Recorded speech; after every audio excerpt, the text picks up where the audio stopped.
धुरंधर में पाकिस्तानी अंडरवर्ल्ड और आईएसआई के नेक्सस को एक्सपोज किया गया और इसी वजह से कुछ लोग फिल्म को एंटी पाकिस्तान बता रहे हैं। फिल्म धुरंधर बताती है कि कैसे भारत के खिलाफ हर आतंकी घटना में पाकिस्तान का डायरेक्ट कनेक्शन है। खास बात यह है कि फिल्म में पाकिस्तान के असली किरदारों के आधार पर कहानी कही गई।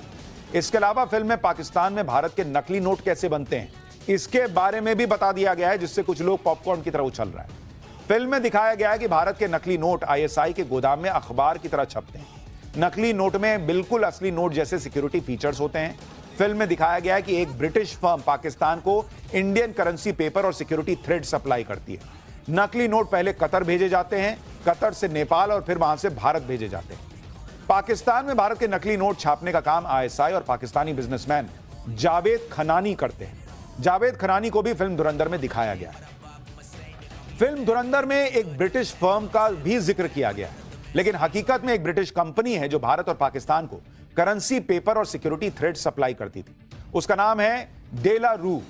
डेला रू कंपनी दुनिया के 140 देशों के साथ काम करती है, करेंसी पेपर सिक्योरिटी फीचर्स की सप्लाई करती है। यही कंपनी भारत को करेंसी पेपर और सिक्योरिटी थ्रेड देती थी और पाकिस्तान को भी यही सारी चीजें सप्लाई करती थी। इसी वजह से डेला रू के ऊपर कई सवाल खड़े हुए। पनामा पेपर्स में भी डेला रू का नाम आया और आरोप लगा कि डेला रू ने भारत में ठेका लेने के लिए एक एजेंट को 15% का कमीशन दिया था। साल 2010 में डेला रू को ब्लैक लिस्ट कर दिया गया था, लेकिन 2023 में सीबीआई ने पूर्व वित्त सचिव अरविंद मायाराम के खिलाफ एक एफआईआर दर्ज की और आरोप था कि 2012 में डेला रू के पुराने कॉन्ट्रैक्ट को गलत तरीके से बढ़ाया गया। उस समय अरविंद मायाराम आर्थिक मामलों के सचिव थे।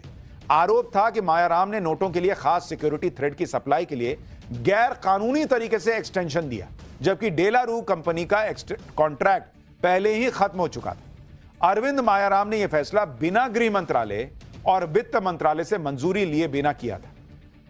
2002 में डेला रू ने दावा किया था कि उसके पास खास सिक्योरिटी थ्रेड का पेटेंट है। इसी दावे के आधार पर 2004 में आरबीआई ने कंपनी के साथ कॉन्ट्रैक्ट साइन किया था। सीबीआई जांच में पता चला कि 2002 से 2004 के बीच कंपनी के पास ऐसा कोई पेटेंट था ही नहीं।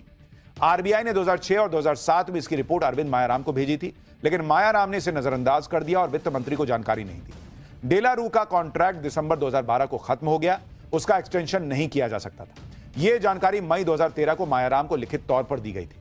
उसके बाद भी मायाराम ने जून 2013 में डेला रू को 3 साल का एक्सटेंशन दे दिया, यह भी आरोप लगा।